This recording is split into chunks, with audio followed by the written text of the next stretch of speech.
Okay children, so again as I have told you that I will use lot of pens. Okay, so today I will start with the topic of John Dalton's postulates. ठीक है, अब हम यहाँ से start करते हैं सबसे नीचे से. जॉन डाल्टन जो है he was born in the family of weaver. जुलाहों की फैमिली में he born. Okay, in the year of 1766. ठीक है, 1766 में वो बॉर्न हुए थे. सो क्या हुआ आफ्टर दैट, आफ्टर 12 ईयर्स, सोचो 12 ईयर की एज में ही बिकेम टीचर. ठीक है, मैथ्स पढ़ाना उनको बहुत पसंद था, मैथ्स केमिस्ट्री पढ़ाना बहुत पसंद था, फिज़िक्स भी. आफ्टर 7 ईयर्स के बाद ही बिकेम प्रिंसिपल. ठीक है, प्रिंसिपल बन गए थे. सोचो कितनी छोटी सी एज में ही बिकेम प्रिंसिपल. 19-20 ईयर्स की एज में वो प्रिंसिपल बन चुके थे. Then he move to Manchester University. Manchester University में वहाँ पर गए. There he worked for chemistry, physics, बहुत सारे मैटर के लिए उन्होंने बहुत सारा काम किया. ठीक है जी. In 1793. When he was doing all this work, all this research, so he gave a theory called as atomic theory in the year of 1808. This was the watershed, point in the study of matter. कि इतना ज़्यादा important चीज़ थी ये, बहुत ही ज़्यादा important चीज़ थी atomic theory. ठीक है, इस एटॉमिक थ्योरी ने डिस्क्राइब किया all the terms, all matters in terms of atoms and their properties. ठीक है जी, इस एटॉमिक थ्योरी ने ये सब एक्सप्लेन किया. अब क्या पोस्टुलेट्स हैं इसके, कैसे ये रिलेटेड है लॉज ऑफ केमिकल कॉम्बिनेशन से, that we will study. Okay, so let's study the postulates. Postulates proposed by John Dalton, और जिसको हम लोग डाल्टन थ्योरी भी बोलते हैं. ठीक है, ये आपको करना है. It's very very important topic, बहुत ही इंपॉर्टेंट पॉइंट्स हैं. Let's get started. So the very first postulate, जो सबसे पहला पोस्टुलेट था डाल्टन का, वो क्या कहता है? All matter is made up of very tiny particles. क्या नाम है इन पार्टिकल का, जो हमारी थ्योरी का नाम है? That is atoms. ठीक है, जिसको कहा गया है एटम. बहुत ही छोटे टाइनी पार्टिकल से बना हुआ है सारा मैटर, जिसको हम बोलते हैं एटम.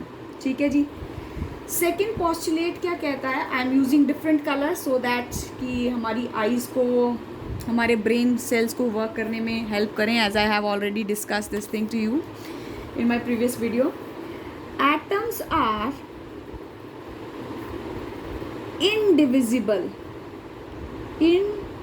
indivisible particles. ठीक है जी. एटम्स जो हैं वो इनडिविजिबल पार्टिकल्स हैं. कहाँ इनडिविजिबल पार्टिकल्स हैं? ठीक है, ये हम अभी डिस्कस करेंगे.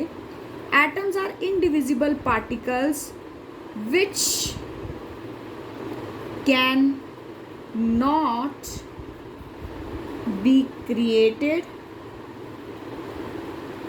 और destroyed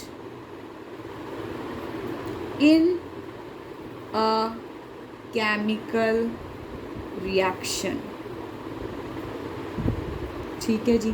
बहुत ही ध्यान से सुनने वाला पॉइंट है, बहुत ही ध्यान से पढ़ने वाला पॉइंट है ये, कि atom are individual particle which can not be created और destroyed in the chemical reaction. अगर आप इसको ध्यान से देखो, अगर आप इस सेंटेंस को ध्यान से पढ़ो तो एक लॉ आप यहाँ पर समझ पाओगे। There is a law which is called as law of conservation of mass.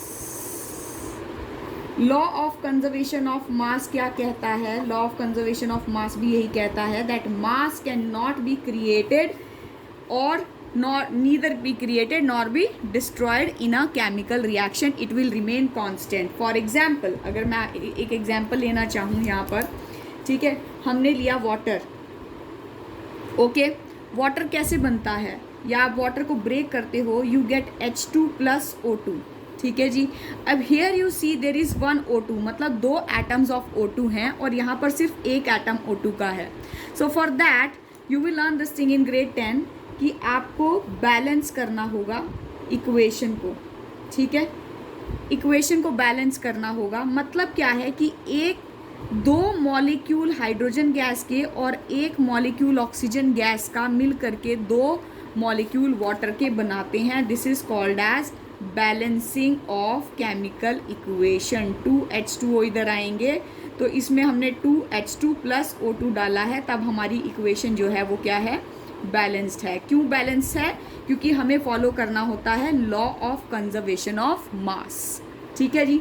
This is our second postulate. Third postulate क्या कहता है हमारा? थर्ड पोस्टुलेट बोलता है कि एटम जो है, same atom, let's write the third one. Third postulate कहता है, I hope it is visible, third postulate बोलता है atoms of a given element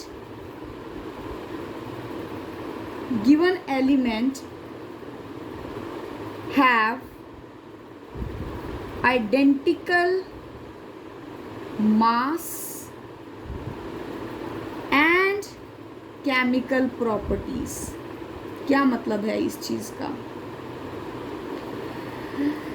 अब हम इसका एग्जाम्पल लेते हैं। गिवन एलिमेंट, एक गिवन एलिमेंट ले लिया, suppose I have taken the element of hydrogen, ठीक है, मैंने हाइड्रोजन का एलिमेंट ले लिया।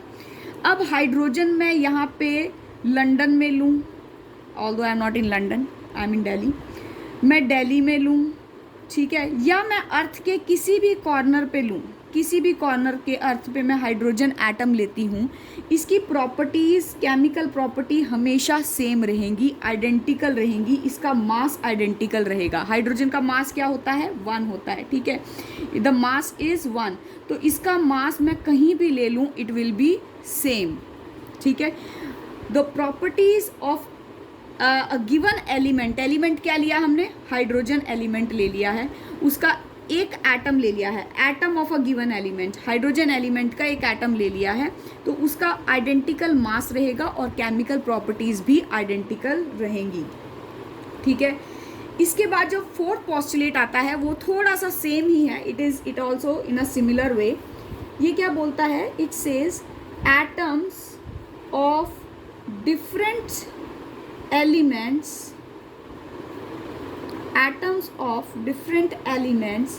have different mass and chemical properties, ठीक है जी। डिफरेंट एलिमेंट्स जो हैं, 2 एलिमेंट ले लिए, एक मैंने हाइड्रोजन ले लिया और एक मैंने ऑक्सीजन ले लिया, ठीक है, तो इन दोनों का मास और प्रॉपर्टीज़ दोनों डिफरेंट होंगी। They will be having different mass and different properties, same नहीं हो सकती। क्यों? क्योंकि ये दोनों डिफरेंट एलिमेंट के एटम हैं, ठीक है। So that is why the properties will remain different. Fine. Next हमारा जो लास्ट पॉइंटर है, मेन एक और हमारे पास लॉ है, that says atoms combine in the ratio of small whole numbers to form compound। ठीक है जी, एक थोड़ा टिपिकल सा सेंटेंस आ गया हमारे पास कि combine in a whole number ratio, small whole number ratio. या हम इसको ऐसे भी लिख सकते हैं कि कोई भी एक कंपाउंड है, ठीक है, जब वो कोई भी कंपाउंड बनता है, suppose I take an example of water again here. तो वाटर जो है हमारा कैसे बना हुआ है, वाटर बना हुआ है कि 2 हाइड्रोजन एटम है इसमें और 1 ऑक्सीजन एटम है, मतलब these 2 are small whole numbers. ठीक है, और ये एक पर्टिकुलर रेशो में रहेगा, this will be in a particular ratio, एक रेशो में रहेगा। ठीक है, तो जब ये एक रेशो में रहेगा तो हम इसको बोलते हैं, this is also known as the law of constant proportions. ठीक है जी, लॉ ऑफ कांस्टेंट प्रोपोर्शन मतलब कि आपका एक कंपाउंड अगर है, कोई भी एक कंपाउंड अगर आपके पास है तो वो कांस्टेंट प्रोपोर्शन में रहेगा। मतलब अगर आप वाटर लेते हो, वाटर आप अर्थ के किसी भी कॉर्नर पे ले लो, it will always remain H2O, मतलब 2 हाइड्रोजन एटम और 1 ऑक्सीजन एटम।